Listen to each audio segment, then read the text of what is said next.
33 ans que l'ancienne gare de Bedous n'avait pas connu une telle effervescence.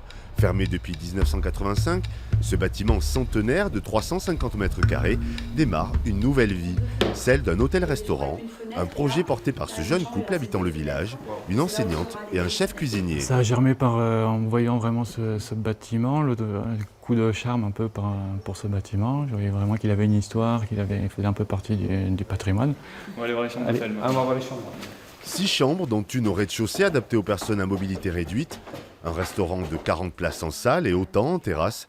La municipalité soutient cette initiative dès la première heure. C'est tout simplement la remise en circulation du train qui a déclenché un petit peu la disponibilité de ce bâtiment, même s'il a fallu l'arracher un petit peu après des négociations assez longues avec la SNCF. Il existe aujourd'hui une nouvelle halte là pour les voyageurs, qui fait que donc ces bâtiments sont devenus disponibles. La SNCF a cédé pour 87 000 € le bâtiment à la mairie de Bedous, qui l'a ensuite revendu à Edith et Fabrice. Et pour finaliser leur projet, ils vont investir 550 000 €. Le grand point d'interrogation, comment on va trouver cet argent ?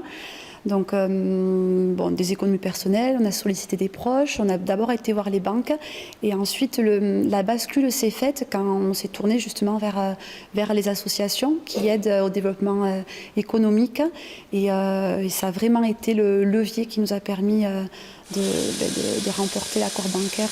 Un soutien associatif précieux, le réseau de créateurs d'entreprises France Initiative a même reconnu cette transformation comme initiative remarquable, une première dans les Pyrénées-Atlantiques. Encore quelques coups de marteau et de pinceau, et l'hôtel-restaurant La Transhumance pourra accueillir ses premiers clients au début de l'été 2019.